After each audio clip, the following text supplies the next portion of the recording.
Good morning વિદ્યાર્થી મિત્રો। આજના લેક્ચરમાં લાસ્ટ ટાઈમ જે શીખ્યા છો ત્યાંથી આગળ શરૂઆત કરવાની છે। ગઈ વખતના લેક્ચરમાં બેટા થોડા અગત્યના ટોપિકો હતા, તમારે તૈયાર થઈ ગયા હશે એવું માની લઈએ છીએ। હવે લગભગ આપણા રોજે રોજ લેક્ચરો આવે છે, વીકમાં 5 દિવસ, તો એના કામનું બર્ડન બી તમારી પાસે થોડું વધ્યું હશે, પણ બેટા સાયન્સ રાખ્યું છે તો આ બર્ડન તો સહન કરવું જ પડશે અને સાથે સાથે કામ પણ કરવું પડશે। એ નહીં કરો બેટા તો 100% મુશ્કેલી અનુભવશો। હવે વધારે વાત નહીં કરવી આપણે આગળ, કેમ કે તમે બધા સમજદાર માણસો છો એટલે આગળ મુદ્દાની શરૂઆત કરીએ। લાસ્ટ ટાઈમ જ્યાંથી અટક્યા હતા ત્યાંથી આગળ પરિભ્રમણ કરતા ઇલેક્ટ્રોનની ચુંબકીય ડાયપોલ મોમેન્ટ, ચુંબકીય ચાક માત્રા, ચૂડામો, ચુંબકીય ડાયપોલ મોમેન્ટ આપણે શોર્ટમાં લખેલું, તમારે નહીં લખવાનું, મારે જ લખવાનું જ ખાલી। મોમેન્ટ માટેની વાત ઓલરેડી લાસ્ટ ટાઈમના લેક્ચરમાં આપણે કરી ચૂક્યા હતા કે મોમેન્ટ m = ia, n આટાઓ હોય તો nia, વિદ્યુત પ્રવાહ અને ક્ષેત્રફળનો ગુણાકાર એક મોમેન્ટ નામની ભૌતિક રાશિ મેળવી આપશે। એકમ અને પારિમાણિક સૂત્ર બેટા શીખી ગયા હતા। હવે અહીંયા પ્રશ્ન આપણી પાસે એવો છે કે ભાઈ પરિભ્રમણ કરતો ઇલેક્ટ્રોન જો પરિભ્રમણ કરતો હોય એટલે વર્તુળાકાર માર્ગ ઉપર ફરતો હોય તો એની મોમેન્ટનું સૂત્ર શું હોઈ શકે, તો એ સાબિત કરીશું। હવે પરિભ્રમણની વાત આવે ને બેટા તો કોઈ પણ પ્રકારના પરમાણુનું ન્યુક્લિયસ યાદ આવવું જોઈએ, અને પરમાણુનું ન્યુક્લિયસ યાદ આવે એટલે હાઇડ્રોજન જેવો બેસ્ટ બીજો એક પણ નહીં। કેમ? H11 બધું એક જ હોય, બહુ લાંબી ગણતરી કરવાની જરૂર પડે નહીં। તો આવા એક હાઇડ્રોજનનું ન્યુક્લિયસ આપણે અહીંયા દોરેલું છે। આ ન્યુક્લિયસ તૈયાર થઈ ગયું જેના કેન્દ્રમાં એક જ પ્રોટોન, એક ઇલેક્ટ્રોન એની બાહ્યતમ કક્ષામાં પ્રેમથી ફરી રહ્યો છે અને કક્ષાની ત્રિજ્યા આપણે લીધી છે r। એકચ્યુઅલી નીલ બોર નામનો વૈજ્ઞાનિક જે પરમાણુઓ 12મા નંબરનું ચેપ્ટર આવશે એ ચેપ્ટરમાં આની વિગતવાર ચર્ચા થશે, અત્યારે ખાલી આને સમજો પ્રેમથી। તો નીલ બોર નામના વૈજ્ઞાનિકે ક્વોન્ટમ મિકેનિક્સની અંદર, ક્વોન્ટમ યંત્રશાસ્ત્રમાં આવું એક પરમાણુનું મોડેલ વિકસાવ્યું, એને બોર મોડેલ તરીકે ઓળખી શકાય। કદાચ ક્યાંક નામ સાંભળેલું હોય કેમિસ્ટ્રીમાં કે એમાં એ અલગ વાત છે, પણ આની વિગતવાર ચર્ચા આપણે ક્વોન્ટમ મિકેનિક્સના ચેપ્ટરમાં કરીશું।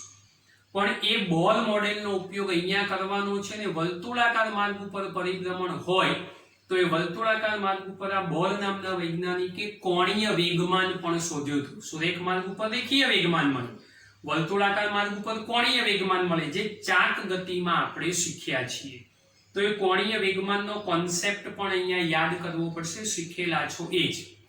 તો આ બધી ક્વોન્ટમ મિકેનિક્સની વાતો વિગતવાર જે તે ચેપ્ટરમાં આપણે કરીશું। અત્યારે જે કામ કરવાનું છે એની પર ફોકસ કરીએ। તો આકૃતિમાં દર્શાવ્યા પ્રમાણે એ હાઇડ્રોજનનું ન્યુક્લિયસ આપણે વિચારી લીધેલું છે। હું હાઇડ્રોજન બોલું છું, ના ખબર હોય તો કેન્દ્રમાં જે ન્યુક્લિયસ છે ત્યાં તમારે Z લખી નાખવાનું। Z એટલે પરમાણુ ક્રમાંક, એ જે તમે પસંદ કરો એના વડે ગુણાકાર થઈ જશે। હાઇડ્રોજન છે એટલે એકડો ગુણેલો છે એટલા માટે આ વાત કરી શકાય। એક ઇલેક્ટ્રોન બાહ્યતમ કક્ષામાં ફરે, કક્ષાની ત્રિજ્યા r છે। હવે ઇલેક્ટ્રોન જ્યારે વર્તુળાકાર માર્ગ ઉપર ફરતો હોય તો એ ઇલેક્ટ્રોનના પરિભ્રમણના કારણે વિદ્યુત પ્રવાહની રચના થાય। આ બધું વર્ણન બેટા લખવું પડશે, હું મેથેમેટિકલ સ્ટેપ જ લખું છું પણ વર્ણન તો તમારે લખવું પડશે, યાદ રાખજો। તો ઇલેક્ટ્રોનના પરિભ્રમણના કારણે રચાતો વિદ્યુત પ્રવાહ, ઇલેક્ટ્રોનના પરિભ્રમણના લીધે રચાતો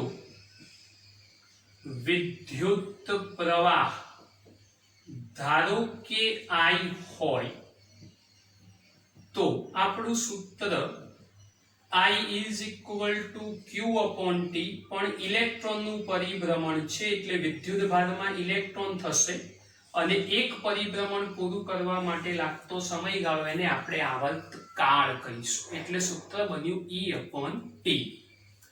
હવે બેટા વર્તુળાકાર પરિભ્રમણ માટેની વાત છે તો હવે વર્તુળાકાર પરિભ્રમણ માટે આપણે સિમ્પલ સૂત્ર લઈએ, વેગ બરાબર અંતર ભાગ્યા સમય। વેગની જગ્યાએ v લખો, વર્તુળાકાર માટે 2πr અને સમયમાં કેપિટલ T। T t ને કરતા બનાવો તો 2 પાઈ r upon v થશે. ફોર એક્ઝામ્પલ ઇક્વેશન નંબર 1 આને નંબર 2 આપી દો. t ની કિંમત મૂકી દો. 2 ની કિંમત 1 માં મૂકતા, ચલો 2 ની કિંમત 1 માં મૂકીએ તો બેટા શું થશે? I is equal to e તમારો સલામત છે છેદમાં 2 પાઈ r upon v, તો છેદનો છેદ હું ઉપર લઈ જાઉં છું. અહીંયા 2 પાઈ r upon v થશે તો છેદનો છેદ ઉપર લઈ લીધો. આ ઇક્વેશન નંબર 3 તૈયાર થઈ ગયું. વિદ્યુત પ્રવાહ એ આપણને મળી ગયો કે ભાઈ રચાતો પ્રવાહ I હોય તો આ સૂત્ર વડે આપણે પ્રવાહ એ મેળવી શકીએ. હવે વિદ્યુત પ્રવાહ મળી ગયો, મારે તો મોમેન્ટ શોધવી છે. તો મોમેન્ટ માટેનું સૂત્ર આપણને યાદ હોવું જોઈએ, જે આપણે શીખેલા છીએ. તો હવે ચુંબકીય ડાયપોલ મોમેન્ટની વ્યાખ્યા પરથી m is equal to ia. હવે બેટા આ ટોપિક પૂરતું યાદ રાખજો, આપણી ટેક્સ્ટબુકમાં પણ એ જ ઉલ્લેખ છે, એટલા માટે પણ m is equal to હું મ્યુ લઈ લઈશ. મ્યુ ને પણ મોમેન્ટ જ કહેવાય અને એ મ્યુ l લખજો, કેમ કે વર્તુળાકાર માર્ગ ઉપર લંબાઈ માટે આપણે વાત કરીશું, પરિઘ ઉપર વાત કરીશું, એટલે મ્યુ l લખજો. નહીં લખો તો પણ ચાલે. એટલે આ ઓલરેડી ચુંબકીય ડાયપોલ મોમેન્ટ જ છે. આપણી ટેક્સ્ટબુકમાં મ્યુ સિમ્બોલ સાથે વાત કરી માટે કરવાની. મોમેન્ટનો એમ કહેશો તો બી વાંધો નથી, પણ ટેક્સ્ટબુકમાં મ્યુ છે એટલા માટે હું કહું છું. તો હવે આપણું સૂત્ર બેટા શું તૈયાર થશે? Mu l is equal to I into a. I ની કિંમત તૈયાર છે, મૂકી દો. તો માટે mu l is equal to I ની જગ્યાએ ev upon 2 pi r into a. પણ વર્તુળાકાર માટે આડછેદનું ક્ષેત્રફળ પાઈ r સ્ક્વેર આપશે આપણને, જે આપણે જાણીએ છીએ. Therefore mu l is equal to ev upon 2 pi r into pi r square. r જોડે એક r કેન્સલ, પાઈ જોડે પાઈ cancel. Therefore mu l is equal to 1 upon 2 EVR. આ વર્તુળાકાર માર્ગ માટે ચુંબકીય મોમેન્ટનું સૂત્ર તૈયાર થયું. પરિભ્રમણ કરતા ઇલેક્ટ્રોનની ચુંબકીય ડાયપોલ મોમેન્ટ શોધો, તો એના માટેની આ ફોર્મ્યુલા તૈયાર થઈ ગઈ. અહીંથી હજુ આગળ વધીએ છીએ કોઈક નવી વાતો શોધવા માટે, પણ આ સૂત્ર તમારું જે શોધવાનું હતું એ આપણે અહીંયા સાબિત કરી દીધું. બોર નામના વૈજ્ઞાનિકે ક્વોન્ટમ મિકેનિક્સમાં વર્તુળાકાર માર્ગ ઉપર જ્યારે પણ પરિભ્રમણ થાય તો આ ઇલેક્ટ્રોન કેન્દ્ર તરફ બળ લગાડે, એને આપણે કેન્દ્રગામી બળ કહીશું. હવે આ કેન્દ્રગામી બળ કોને બેલેન્સ કરતું હોય? તો એક ઇલેક્ટ્રોન છે બીજો પ્રોટોન છે, બંને વચ્ચે આકર્ષણ થાય. ઇલેક્ટ્રોન જો કે કેન્દ્રમાં જઈ નથી શકતો, પણ એ આકર્ષી બળ એ કેન્દ્રગામી બળને બેલેન્સ કરતું હોય. એટલે mv² upon r કેન્દ્રગામી બળ એ વિદ્યુત બળને સમતોલે. આવી બધી વાતો એ ઓલરેડી આપણે 12મા ચેપ્ટરમાં કરવાની છે. અત્યારે ખાલી તમને યાદ અપાવું છું, એ વખતે ડિટેલમાં ચર્ચા થશે. તો બોર નામના વૈજ્ઞાનિકે આવા પરિભ્રમણ માટે કોણીય વેગમાનનો પણ ઉલ્લેખ આપ્યો. તો એ કોણીય વેગમાનની એન્ટ્રી અહીંયા કરાવવી પડશે. એ કરશો એટલે આગળ એક નવી ભૌતિક રાશિ ડેવલપ થશે. એ થાય એટલે એનું નામ આપું છું, અત્યારે સમજો. સૂત્ર પૂરું થઈ ગયું છે, થોડુંક નવું સમજવાનો પ્રયત્ન કરીએ છીએ. ધ્યાન રાખજો બેટા. હા, હવે આ જે તૈયાર થઈ ગયું તમારું, એને ઇક્વેશન નંબર આપણું ચોથું આપી દઈએ, કે જે આપણો જવાબ શોધવાનો હતો. હવે સમજજો બેટા ધ્યાનથી જરા. સમીકરણ 4 ની જમણી બાજુના પદને me ઇલેક્ટ્રોનનું દળ વડે ગુણતા ભાગતા, ચલો એના વડે ગુણાકાર ભાગાકાર કરો તો શું થશે? માટે mu l is equal to 1/2me, આ ભાગાકાર તો થઈ ગયો, કૌંસમાં e m e v અને r. જોયું, કશું કર્યું નથી. 1/2 EVR તો છે જ, me ઉપર મૂક્યા ને me નીચે મૂક્યા, કઈ નવી વાત નહીં કરી. આ કરવાથી ફાયદો શું થયો? તો ફાયદો એવો થયો, કોણીય વેગમાનનો જન્મ કરાયો આપણે. યાદ કરો કોણીય વેગમાન. હવે કોણીય વેગમાન ની વ્યાખ્યા પરથી યાદ કરો, L is equal to R cross P બરાબર RP sin થીટા. હંમેશા લંબ હતો એટલે થીટા 90 લઈ લો તો થશે RP અને P is equal to MV, તો RMV આ L બરાબર. આ બધું આપણે 12મા ચેપ્ટરમાં ફરી કરવાનું છે. આ તો નવું નથી કરતા, આપણે જૂની જ વાત યાદ કરાવું છું ખાલી. તો અહીંયા જુઓ, RMV, RM અને V એની જગ્યાએ કોણીય વેગમાનનો L લખવો હોય તો લખી શકાય. તો આપણા સૂત્રમાં આપણે કિંમત મૂકીએ તો શું થશે? માટે mu L is equal to 1/2me. હવે આમાં MV અને R, MV અને R બરાબર L, તો E તો બચવાનો જ છે, તો ઉપર થઈ જશે E into capital L.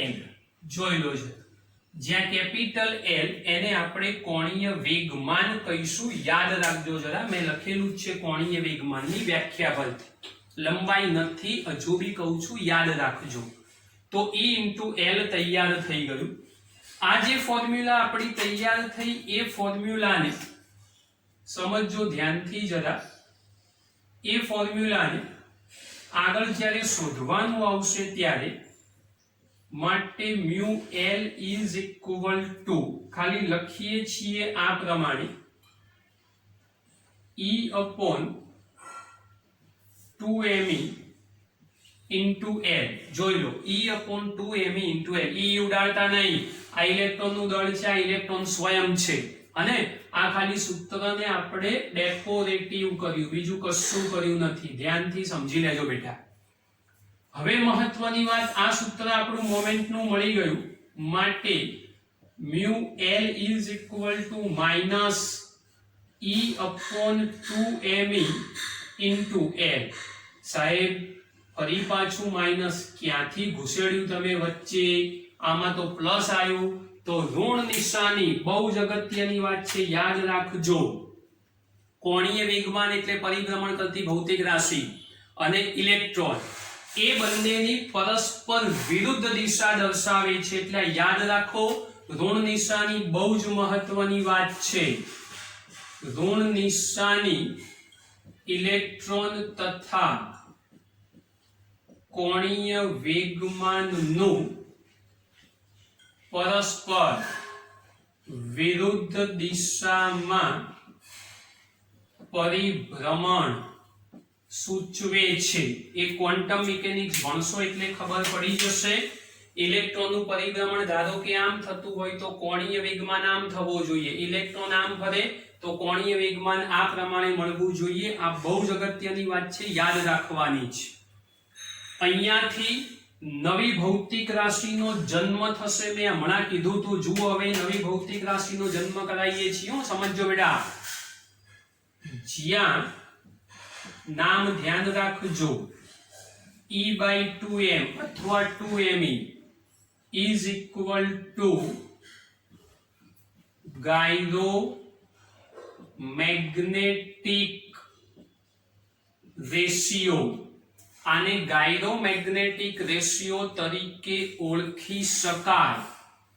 એનું મૂલ્ય ખાલી જગ્યા હોય, મને નથી આવડતું, તમારે શોધવાનું. એકમ ઇલેક્ટ્રોન માટે કુલંબ અને દળ માટે કિલોગ્રામ. હવે મૂલ્ય સાહેબ કેવી રીતે શોધીશું? તો રસ્તો બતાવી દઉં છું, જોઈ લો. આ સેલ્ફ પ્રેક્ટિસમાં કરવાનું છે. E બરાબર 1.6 ગુણ્યા 10⁻19 2 ગુણ્યા ઇલેક્ટ્રોનનું દળ 9.1 into 10⁻31 kg. તો આમાં શું તકલીફ છે ભાઈ?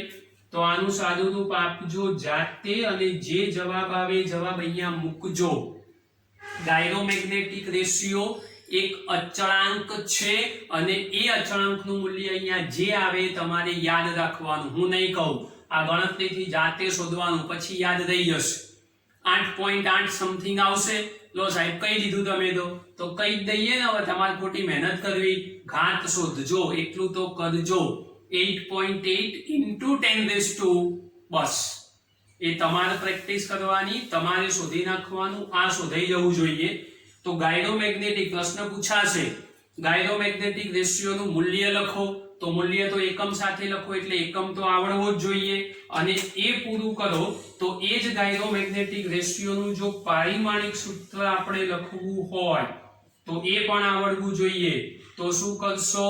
m-1 જોઈ લો, L0 T0 અને Q1 અથવા m-1 L0 T1 A1 Q બરાબર IT લખો તો આવું લખી શકાય. આ બહુ અઘરી વાતો નથી બેટા, ધ્યાનથી સમજવાની. તો સમજો પહેલા અહીંથી આપણા પ્રશ્નની શરૂઆત થઈ, ઓલરેડી જવાબ પૂરો થઈ ગયો. જવાબ પૂરો કર્યા પછી કોણીય વેગમાન બોર નામના વૈજ્ઞાનિકે શોધ્યો, તેની એન્ટ્રી કરાવવા માટે આ નવી પ્રોસેસ કરી તો નવી ભૌતિક રાશિ પ્રાપ્ત થઈ. એનું મૂલ્ય તમારા માટે રાખ્યું, ઓલરેડી મેં કહી દીધું, તમે શોધી નાખજો. એકમ પારિમાણિક સૂત્ર પણ આપણને આવડવો જોઈએ. હવે એક મુદ્દાનો હજુ બી ખુલાસો કરી દઉં છું બેટા, જરા ધ્યાન રાખજો. આ શીખ્યા છો એની જોડે હવે એક નવો મુદ્દો લઈએ છીએ, પણ એ પહેલા થોડીક વાત સમજી લો. ઋણ દિશાની ઇલેક્ટ્રોન અને કોણીય વેગમાનનું વિરુદ્ધ દિશામાં પરિભ્રમણ. હવે સાહેબ આ કેવું? તો સમજ પડે એટલે આવી વાત. ઓરિજિનલ વાત આવી નથી, ઓરિજિનલ વાત જુદી છે. કેવી જુદી? તો માની લો કે ભાઈ ઇલેક્ટ્રોનનું પરિભ્રમણ આ દિશામાં ધારો કે થતું હોય, એટલે જો આપણે ઇલેક્ટ્રોનને આમ બતાવીએ તો ઇલેક્ટ્રોનની ગતિના કારણે શું શોધ્યું છે આપણે? Magnetic moment. અને ઇલેક્ટ્રોનની ગતિના કારણે કોણીય વેગમાન બી મળે. પણ ઇલેક્ટ્રોનના કારણે મેગ્નેટિક મોમેન્ટ બતાવી તો દાખલા તરીકે મારે મેગ્નેટિક મોમેન્ટની દિશા જો શોધવી હોય તો જે દિશામાં ઇલેક્ટ્રોન છે એની વિરુદ્ધ દિશામાં હોવી જોઈએ મેગ્નેટિક મોમેન્ટ. એટલે એક્ચ્યુઅલી શબ્દો એવા છે કે ઋણ નિશાની એ ઇલેક્ટ્રોન, પણ ઇલેક્ટ્રોનના કારણે ઉત્પન્ન થતી ચુંબકીય ચાક માત્રા એ કોણીય વેગમાનથી વિરુદ્ધ દિશામાં હોય. એટલે ઓરિજિનલ વાત, ઋણ નિશાની ઇલેક્ટ્રોન અને કોણીય વેગમાનનું વિરુદ્ધ દિશામાં પરિભ્રમણ એટલે ઇલેક્ટ્રોનના કારણે જ કોણીય વેગમાન છે. આ સમજ પડે એટલે આવું લખેલું છે. એક્ચ્યુઅલી વાત કે ભાઈ ઇલેક્ટ્રોનના પરિભ્રમણના કારણે જે કોણીય વેગમાન તૈયાર થયું એ કોણીય વેગમાન એ મેગ્નેટિક મોમેન્ટથી વિરુદ્ધ દિશામાં હોવું જોઈએ. તો સમજો, ઋણ નિશાની એ ઇલેક્ટ્રોન અને કોણીય વેગમાનનું વિરુદ્ધ દિશામાં પરિભ્રમણ અન્ડરસ્ટેન્ડિંગ માટે બરાબર છે, બે પરસ્પર વિરુદ્ધ દિશામાં. પણ એક્ચ્યુઅલી ઇલેક્ટ્રોન ફરતો હોય તો જે દિશામાં ફરે એ દિશામાં વેગ, કોણીય વેગ બી આપણે શોધી શકીએ. તો કોણીય વેગમાન ધારો કે આ દિશામાં તો મોમેન્ટ એની આ દિશામાં. એટલે ઇલેક્ટ્રોન, ઋણ નિશાની એવું દર્શાવે ઇલેક્ટ્રોન તથા કોણીય વેગમાન વિરુદ્ધ દિશામાં એટલે ઇલેક્ટ્રોન, પણ ઇલેક્ટ્રોનના કારણે શું સાબિત થયું છે? તો મેગ્નેટિક મોમેન્ટ. તો કદાચ અહીંયા સુધારવું હોય તો આટલું સુધારી શકાય જો સરળ વાત ખબર ના પડે તો. મ્યુએલ તથા કોણીય વેગમાન એ વિરુદ્ધ દિશામાં. ફરી પાછો લખો તો આ મ્યુએલ આવ્યો તો સાહેબ આમ કોણીય વેગમાન ક્યાં છે? તો કોણીય વેગમાન એટલે ઇલેક્ટ્રોન જ, એટલા માટે જ મેં ઇલેક્ટ્રોન લખ્યો હતો. પણ કદાચ ટેક્સ્ટબુક ની અંદર જો એવા શબ્દો દેખાય કે ભાઈ ઋણ નિશાની એ કોણીય વેગમાન એ મેગ્નેટિક મોમેન્ટની વિરુદ્ધ દિશામાં હોવાનું સૂચન કરે તો વાત તો એક જ છે, કશું નવું નથી. હવે એક નાનકડો નવો મુદ્દો લઈએ છીએ. એક્ચ્યુઅલી ટોપિક તો આના રિલેટેડ જ છે, પણ ખાલી તમારા નોલેજ માટે આપણે નવી વાત લઈએ છીએ. ટાઇટલ છે બોર મેગ્નેટોન, સમજો જરા ધ્યાનથી, બોર મેગ્નેટોન વાત છે આ રહી. હવે બોર મેગ્નેટોન એટલે શું સમજાવું છું, ધ્યાન આપો.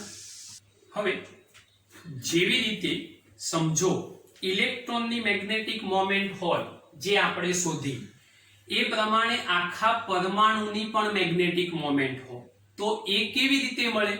તો એ બોર નામના અધિતર્કથી મળે. બોર નામના વૈજ્ઞાનિકે બે અધિતર્ક આપ્યા, એડહોક સિદ્ધાંત આપ્યા. ક્વોન્ટમ મિકેનિક્સની વાત છે. એક સિદ્ધાંત લખું છું કે જે અગત્યનો એણે આપ્યો, તેનો ઉપયોગ બી થશે. તો એણે એક સિદ્ધાંતની અંદર એવું કીધું કે ભાઈ L is equal two NH/2π. L એટલે કોણીય વેગમાન. અને તો જ્યારે ઇલેક્ટ્રોન એક કક્ષામાંથી બીજી કક્ષામાં સંક્રાંતિ કરે એટલે આગળ વધતો હોય અથવા પરિભ્રમણ કરતો હોય, તો એનું કોણીય વેગમાન જે છે એ h/2π ના પૂર્ણ ગુણાંક સ્વરૂપમાં હોવું જોઈએ, જ્યાં n ઇઝ ઇક્વલ ટુ પૂર્ણાંક કિંમત હશે, અપૂર્ણાંક નહીં ચાલે. સમજો n એ પૂરી કિંમત એટલે પૂર્ણાંક કિંમત હશે, આ યાદ રાખજો. હવે આ પૂર્ણાંક કિંમત હોય તો L બરાબર NH/2π એટલે h/2π નું પૂર્ણ ગુણાંક એ તમારું કોણીય વેગમાન હોવું જોઈએ. આ બોર મેગ્નેટોન એક ચોક્કસ પ્રકારની ગણતરી છે, બોર નામના વૈજ્ઞાનિકે સમજાવેલી વાત છે ચુંબકત્વમાં. તો અધિતર્કના ઉપયોગ કર્યા વગર સોલ્યુશન ના મળે. હવે આપણે મેગ્નેટિક મોમેન્ટના સૂત્રનો ઉપયોગ કરીએ તો સૂત્ર તો તૈયાર છે આપણી પાસે. કયું ભાઈ? તો હવે ઓલરેડી આપણું સાબિત થઈ ગયું છે કોણીય વેગમાન વાળું સૂત્ર.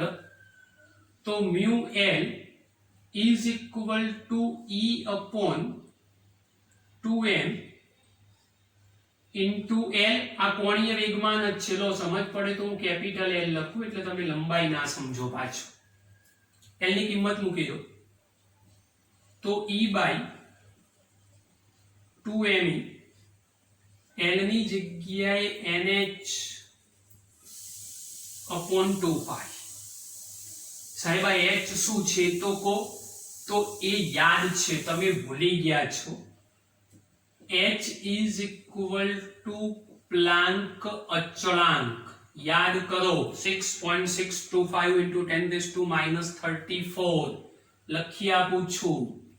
6.625 into 10⁻⁻34 જૂલ ઇન્ટુ સેકન્ડ. એ પ્લાન્ક અચળાંક તૈયાર થઈ ગયો.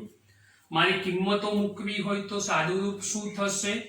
ENH/4πme.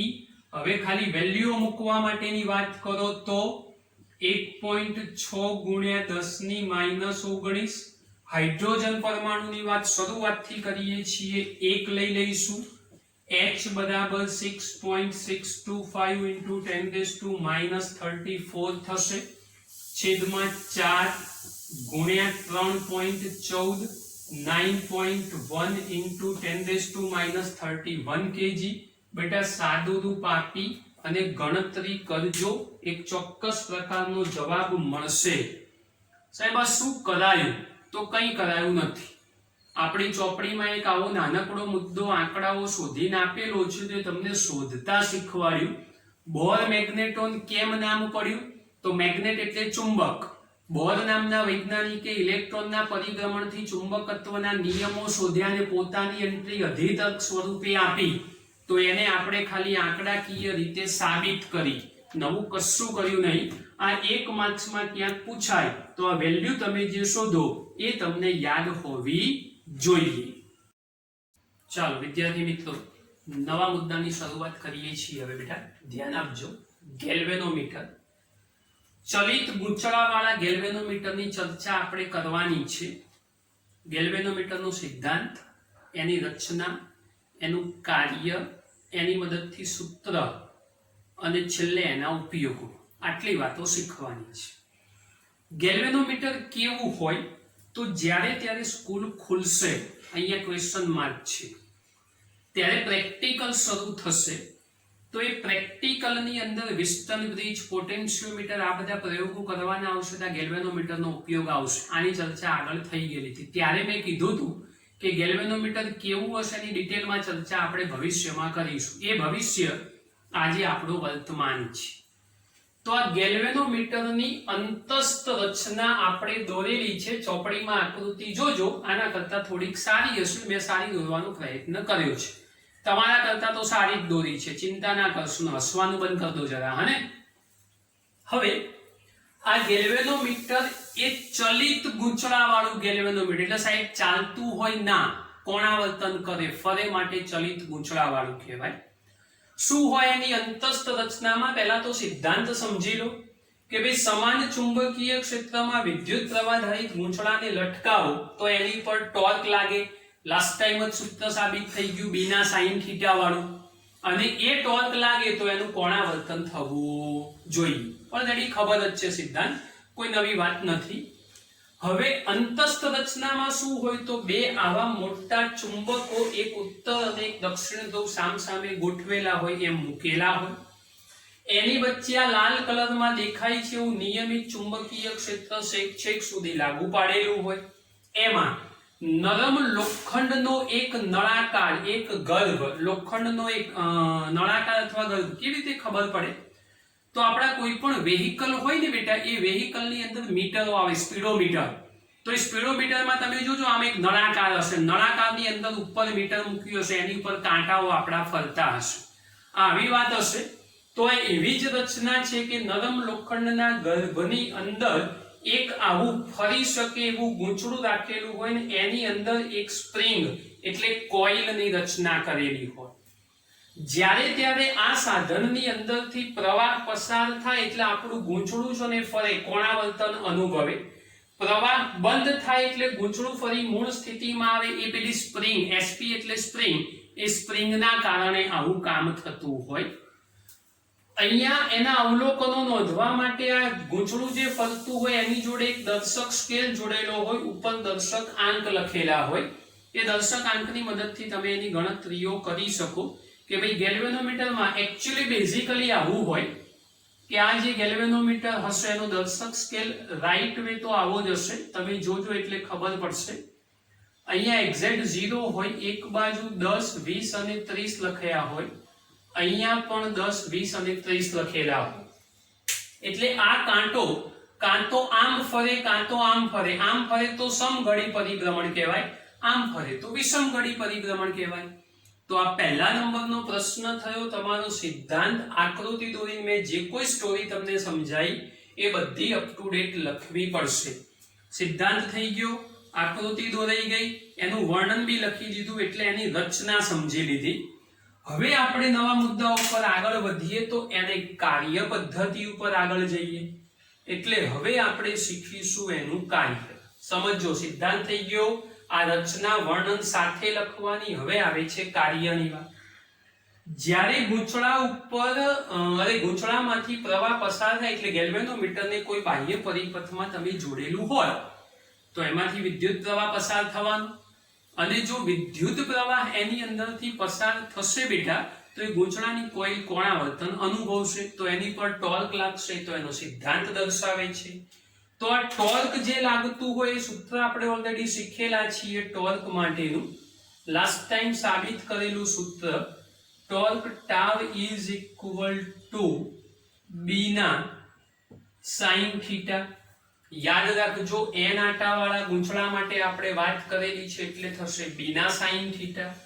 હવે ટોર્ક લાગતું હશે તો મહત્તમ ટોર્ક જો આપણે શોધવું હોય મેક્સિમમ, તો એ વખતે આ બંને પરસ્પર લંબ, ક્ષેત્રફળ સદિશ ચુંબકીય ક્ષેત્ર સાથે લંબ સ્વરૂપ હોય, તમને મેં શીખવાડેલું હતું. તો અહીંયા theta is equal two 90 degree અને એવા સંજોગોમાં sin 90 ઇઝ ઇક્વલ ટુ 1. 1 એટલે મહત્તમ મૂલ્ય કહેવાય, તો ટોર્કનું મૂલ્ય મેક્સિમમ મળ્યું એવું કહેવાય. તો torque tau is equal two b ના મળશે. આ એકલી ફોર્મ્યુલા તૈયાર થઈ ગઈ. આ ટોર્કનું જે મૂલ્ય મળ્યું એને આપણે મહત્તમ ટોર્ક તરીકે ઓળખીશું. તમારે ટાવ મેક્સ લખવું હોય તો પણ તમે લખી શકશો, કોઈ નવી વાત નથી. પ્રવાહ પસાર કર્યો તમે બેટા એટલે એના કારણે ટોર્ક મળ્યું, પણ જ્યારે ગૂંચળામાંથી પસાર થતો પ્રવાહ બંધ થઈ જશે એ વખતે ગૂંચળું ફરી પોતાની મૂળ સ્થિતિમાં આવશે અને મૂળ સ્થિતિમાં આવશે તો એ વખતે ઉદ્ભવતું ટોર્ક એને આપણે નામ આપીશું પુનઃ સ્થાપક ટોર્ક. ચલો પુનઃસ્થાપક ટોર્ક સાબિત કરો તો કોણાવર્તનના સમપ્રમાણમાં હોય. અહીં એક વખત થીટા ધારી લીધેલો છે તો અહીંયા ફાઈ લઈ લેવાનું. આ બધું 11મા ધોરણમાં શીખેલા છો બેટા. માટે torque tau is equal to k phi. Equation number બીજો જ્યાં k બરાબર k ઇઝ ઇક્વલ ટુ સ્પ્રિંગનો વળ અચળાંક થશે.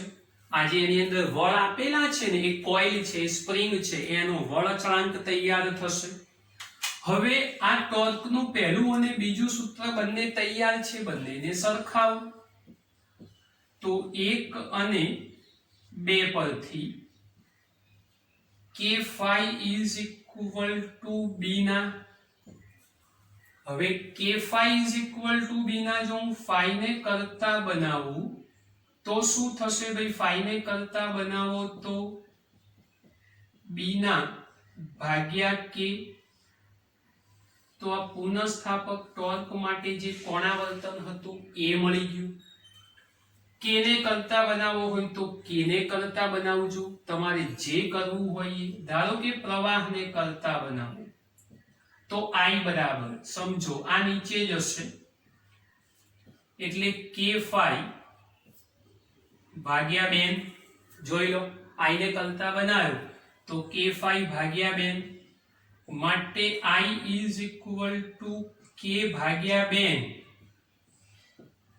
into phi.